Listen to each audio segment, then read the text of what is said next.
2023, it was estimated by former and current NFL athletes that approximately 50 to 90% of NFL players use marijuana for recovery or other uses. So that brought me to the question, should the NCAA allow their athletes to also use marijuana as it aids in a lot of different things?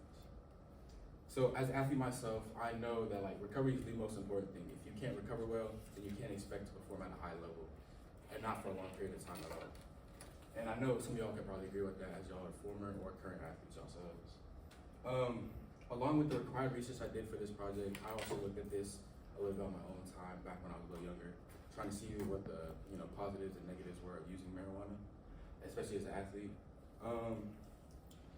So a little bit of background information, as of 2024 in June, the NCAA decided that they're no longer going to penalize their athletes for using marijuana in postseason or championship season play. And they came to this decision and they decided that marijuana does not present a unfair advantage to their athletes. So this is ongoing debate, and it shows where some believe that marijuana can aid in recovery and also mental health, and then while others still believe that it can hinder performance. It can make your anxiety worse. It can get rid of the safety of the sport, and also can ruin the integrity of college sports as well. So on one hand, it's seen as this helpful recovery tool that can aid in pain relief and mental health, and on the other hand, it has negative effects on performance and safety and overall health. So what are our benefits? So according to Research in Frontiers in Pharmacology by Roses Valverde in 2023, it suggests that CBD, one of the main non-psychoactive compounds found in cannabis, can decrease inflammation and muscle soreness, which helps athletes recover faster and with less discomfort. And then I found similarly in another article published by Sports Medicine by James Burr in 2021 that found that athletes using cannabis supported reduced chronic pain and improved sleep quality, which are key components of recovery after intense training. The researchers noted that most athletes did not use cannabis to enhance their performance, but it was more so that they can recover better in order to perform higher overall. I got my graph right here. It's talking about marijuana usage across different sports in the NCAA. The red is represented by the men, and then the blue is represented by the women.